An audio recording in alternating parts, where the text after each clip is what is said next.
Warahmatullahi wabarakatuh.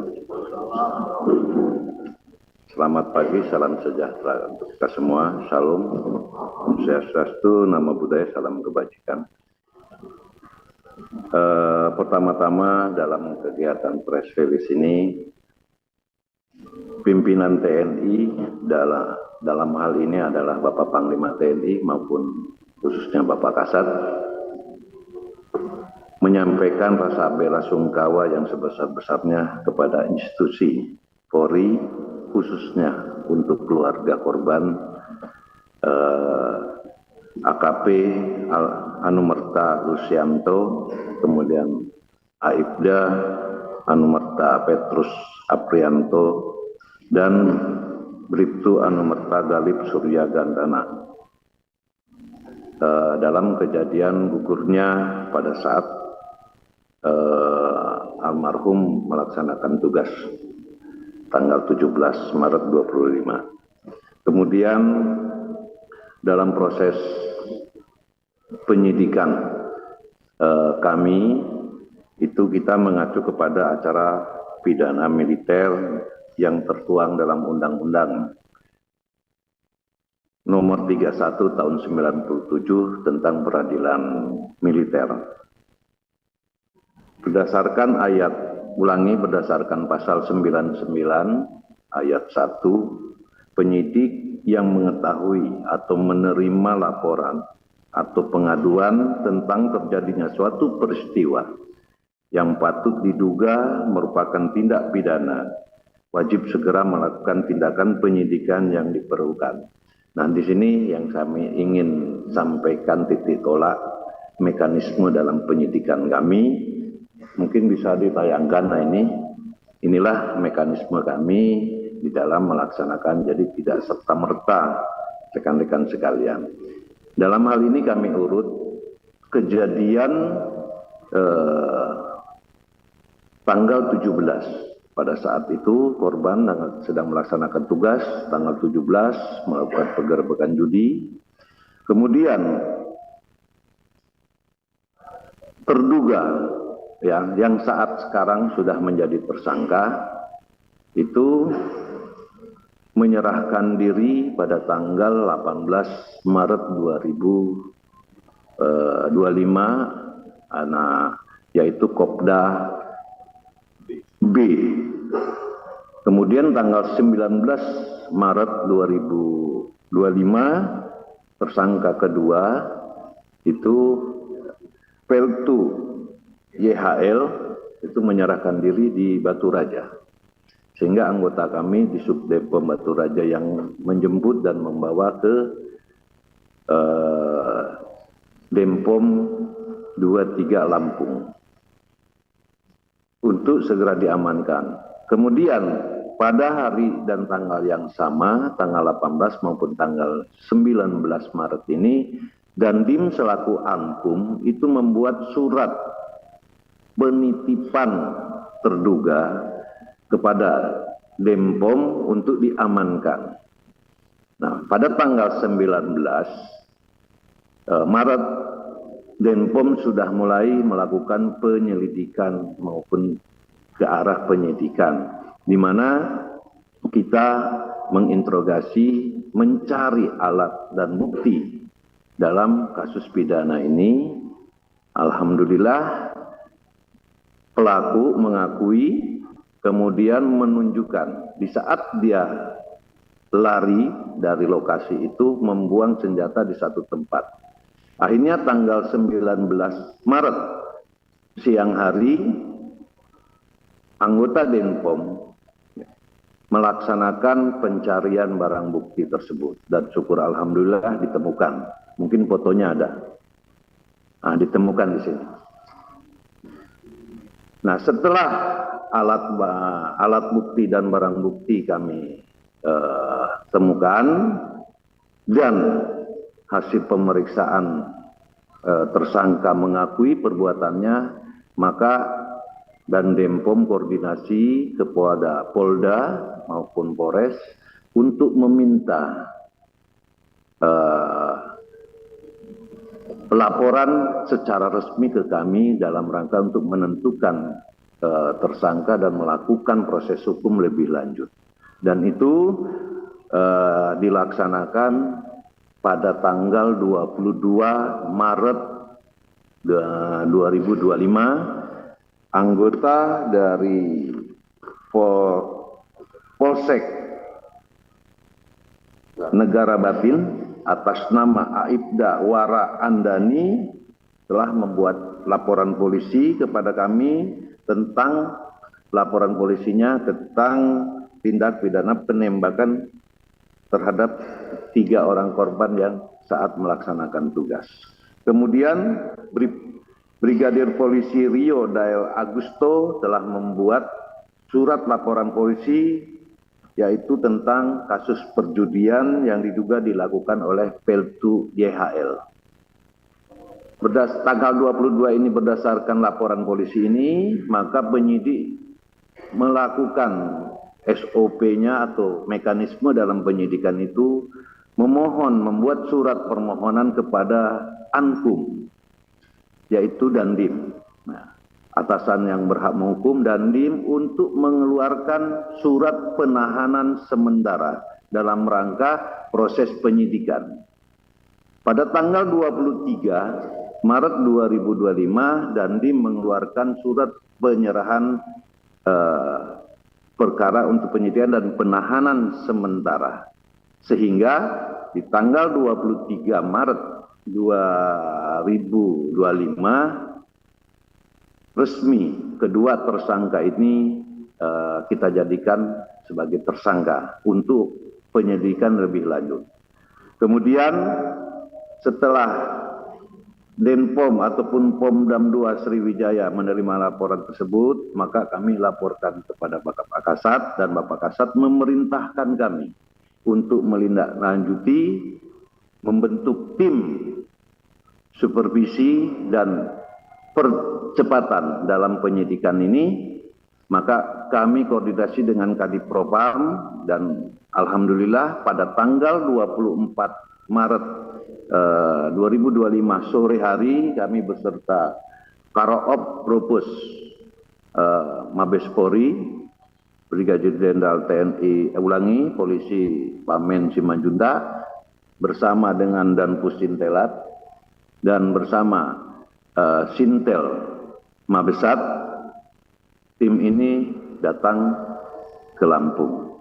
Kemudian malam hari kami membedah permasalahan apa saja, apa mungkin yang akan kita lakukan ke depan, sehingga di tanggal 24 kemarin kami memohon kepada Kapolda untuk melihat hasil dari rekan-rekan Polri seperti apa, hasil dari kita seperti apa, kita padukan. Karena ini ada kaitannya, mohon izin Pak Kapolda, ada kaitannya kami memerlukan saksi polisi yang memang ada, termasuk yang dikatakan Bapak Kapolda, yaitu 2 anggota Polri, termasuk salah satunya tersangka yang berinisial K. Kemudian 1 masyarakat sipil Ibu Nur, tetapi kami juga di Denpom telah melakukan pemeriksaan beberapa saksi juga untuk memenuhi bagaimana proses hukum lebih lanjut. Kemudian di dalam penyelidikan ini, dalam pelaporan polisi, ya, untuk Kopda B itu disangkakan pasal 340 dengan Yonto 338. Sementara untuk tersangka Peltu YHL itu adalah laporan polisinya disangkakan di pasal 303 KUHP. Namun untuk Kopda B karena memiliki senjata, pabrikan tetapi bukan organik, saya katakan itu akan kita lakukan undang-undang darurat juga tentang senjata. Jadi percayalah rekan-rekan sekalian, kami akan profesional, akan melakukan kerja dengan baik. Apa yang menjadi prosedur tetap kami jalankan. Kemudian komitmen Bapak Kasat juga sampaikan kepada kami, buka seterang-terangnya, transparan, kemudian proses hukum apabila memang anggota TNI Angkatan Darat ini salah, lakukan proses hukum dengan baik. Maka kami akan berupaya untuk percepatan. Tim kami dari Jakarta 10 orang, kami akan memperkuat Denpom untuk segera menyelesaikan persoalan ini dan selalu bekerja sama dengan Polda, khususnya mungkin Dirkrim kami akan tetap lakukan. Dan jelas komitmen Bapak Kasat, kolaborasi ini harus dilaksanakan, jaga institusi kedua belah pihak yang sudah sinergitas antara TNI dan Polri, kemudian lakukan yang terbaik untuk bangsa ini. Mungkin bisa kami jelaskan seperti ini, kurang dan lebihnya saya mohon maaf. Saya akhiri. Wassalamualaikum warahmatullahi wabarakatuh. Terima kasih Bapak, kami haturkan atas penyampaian hasil joint investigation. Selanjutnya pada sesi tanya jawab, kami sampaikan kepada rekan-rekan awak media untuk tertib dari sisi kiri 1, tengah 1, dan kanan 1. Sesi pertama 3 pertanyaan. Kami persilakan sisi kanan 1. Ya, 1 silakan. Dikasih mic-nya. Ini mana.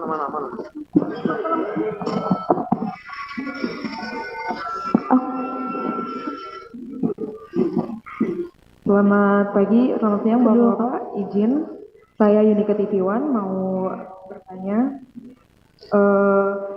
Yang pertama itu saya mau izin penegasan juga Pak. Untuk yang pelaku penembakan itu berarti apakah ada kendalanya? Saya sebenarnya lebih penasaran apakah kendalanya yang membuat 2 pelaku penembakan itu sampai sekarang masih belum ditetapkan menjadi tersangka. Selain itu Sudah. Oh, penegasan, oke kalau gitu. Pertanyaan selanjutnya Pak, maaf. Harap tenang, ya, harap tenang rekan-rekan awak media. Lanjut Mbak. Satu oknum TNI lainnya itu saya mendengar kabarnya bahwa ada yang terjaring narkoba. Itu apakah benar? Apakah sudah dilakukan? Diulangi yang kedua apa? Salah satu oknum TNI yang melakukan penembakan itu, saya mendengar kabarnya bahwa terjaring narkoba. Itu apakah benar atau sudah dilakukan pemeriksaan terkait itu? Terima kasih. Baik, dari tengah. Persilakan yang Pak Roma, baju biru. Silakan, Bu Gracia. Assalamualaikum warahmatullahi wabarakatuh. Perkenalkan, saya Roma dari Kompas TV. Pertanyaan ini mungkin bisa ke Kapolda atau dan Puspom. Izin Bapak, terkait dengan senjata api itu, hasil pemeriksaan kita didapat dari mana ya Bapak? Terus dari 2 tersangka TNI ini, siapa pelaku yang melakukan penembakan terhadap 3 tersangka ini? 3 korban. Terus ketiganya, yakni terkait dengan simpang siurnya informasi bahwasanya uang setoran. Hasil pemeriksaan dari tersangka sendiri seperti apa? Dan juga apakah sudah dilakukan tes urin terhadap 2 tersangka ini? Terima kasih. Assalamualaikum warahmatullahi wabarakatuh. Untuk sisi kiri, silakan. Yang ada pertanyaan berulang. Ya, izin Bu, izin Pak Kapolda, Pak Dem. Saya Tampan Fernando dari Rilis ID. Yang ingin saya tanyakan bahwa di dalam acara konferensi pers ini kami tidak melihat ada perwakilan dari Kodam 2 Sriwijaya seperti konferensi sebelumnya. Dalam hal ini apakah memang sudah diambil alih oleh dan Puspomat atau seperti apa seperti itu? Terima kasih. Kodam 2. Iya. Iya, dan terkait satu lagi Pak, terkait kronologi penembakan yang ingin kami tanyakan, apakah itu korban 3 yang gugur diberondong secara otomatis atau ada baku tembak gitu? Terima kasih. Baik, cukup untuk sesi pertama. Pertanyaan kami silakan nanti. Baik. Terima kasih rekan-rekan wartawan. Yang pertama mungkin dari TV One tadi ya, bahwa kenapa apa yang menjadi kendala dari lamanya penetapan tersangka. Mungkin rekan-rekan semua sudah menyimak apa yang saya sampaikan, mulai saya urut tanggal 17 sampai tanggal 25 ataupun sampai hari ini. Inilah.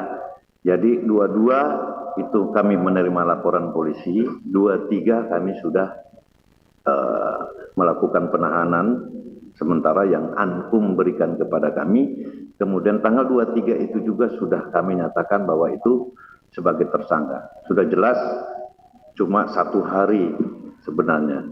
Hanya kan kami untuk menerima laporan, untuk melakukan penyidikan ini harus ada laporan polisi. Makanya di tanggal 22 itu, di tanggal 21 kami koordinasi ke Polda. Koordinasi ke Polres siapa yang membuat laporan.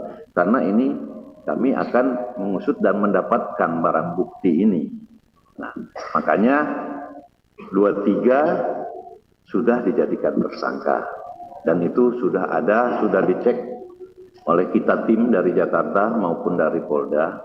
Itu tahanan saat ini kami amankan di Denpom 23 Lampung. Kemudian untuk pelaku terjerat narkoba, kami mempunyai SOP. Di saat kami menerima tersangka atau yang terduga, itu pasti kami cek urin. Ya, kami cek urin. Nah, disaksikan oleh Bapak Danrem saat itu juga, dan itu hasilnya negatif.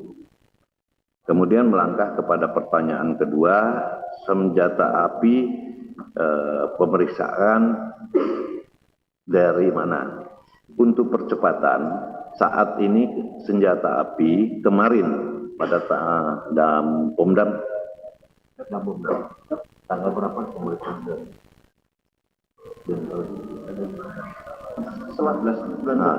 Tanggal 19 setelah kami menemukan senjata api dalam bukti ini, Dampomdam membuat surat kepada Denpal untuk mengecek secara senjata ini adalah organik, ya, senjata organik atau apa. Dan hasil dari pemeriksaan Denpal yang nantinya juga, ya rekan-rekan wartawan, nantinya senjata api ini akan kami juga cek ke laboratorium forensik ataupun nanti kami akan cek ke Pindad. Karena di sini senjata api yang diperiksa oleh Denpal ini senjata campuran spare partnya ini. Ininya larasnya adalah FNC, tetapi yang lain-lainnya itu SS1. Jadi campuran.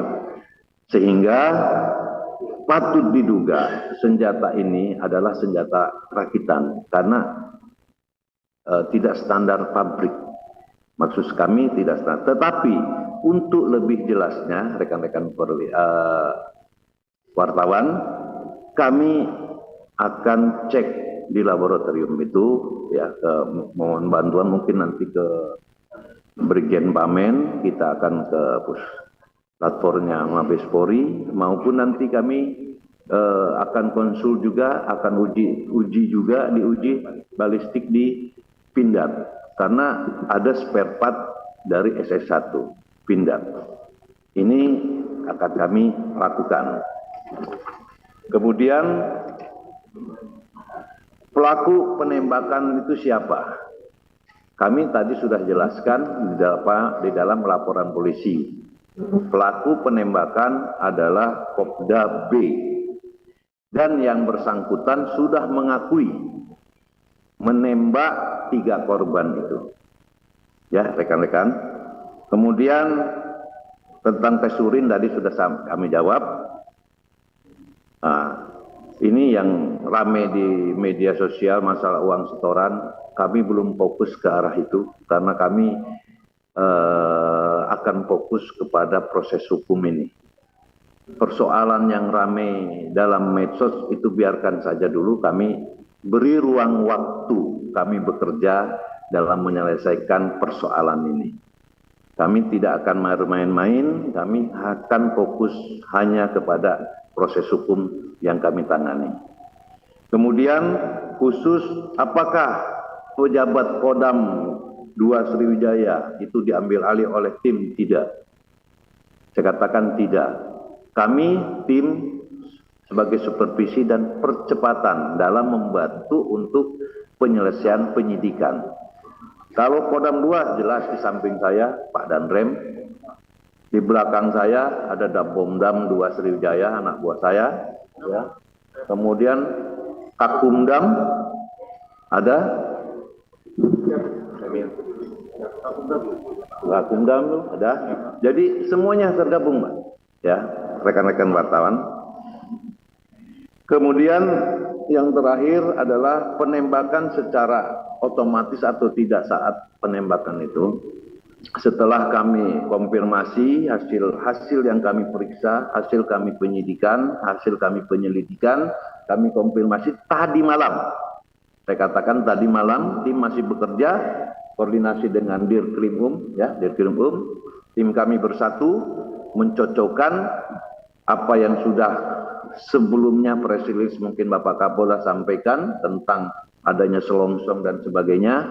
Kami hitung betul, kami analisa betul, dan ada kecocokan di dalam beberapa selongsong yang memang terjadi, yang itu nanti akan kita jadikan barang bukti yang khusus untuk pelaku dari penembakan itu. Untuk penembakan sudah jelas pengakuannya dan diakui secara terus terang penembakan dan sebagainya oleh Kopda inisial B. Mungkin itu rekan-rekan sekalian yang bisa kami jelaskan. Baik rekan-rekan awak media, kita buka sesi kedua. Cukup 2 saja. Baik, kami persilakan. Ya, yang baju biru, Bu.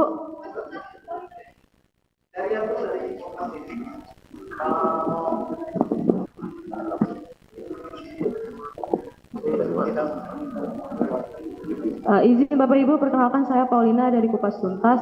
Izin bertanya, mengapa Bu butuh waktu 1 minggu untuk menetapkan status saksi ke tersangka, padahal sudah banyak bukti dan sudah. Para pendengar rekan-rekan awak media, ya. Bentar. Baik. Ya, Bu, saya Rian dari Kompas TV. Kompas TV, baik. Izin bertanya untuk Kapolda dan juga Denpuspom Tetap TNI. tenang. Ini kan tersangka sudah ditetapkan. Dari TNI sendiri ada 2 orang tersangka yang sudah ditetapkan.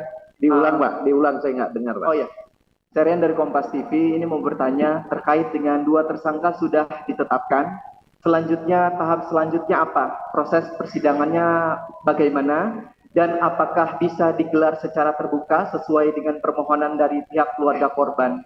Itu mungkin. Oke. Baik, satu lagi pertanyaan. Kami silakan, Mas.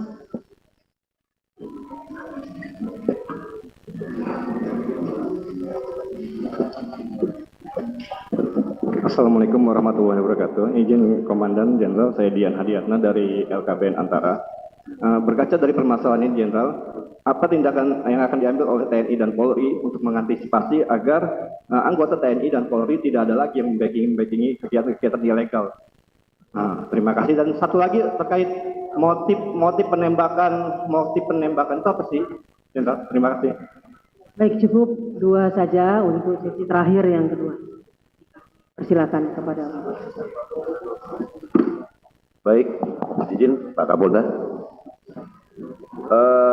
Dari Kompas TV, yaitu penetapan 2 tersangka, bagaimana selanjutnya ke proses persidangan. Saya sampaikan rekan-rekan sekalian, bahwa kami baru bekerja.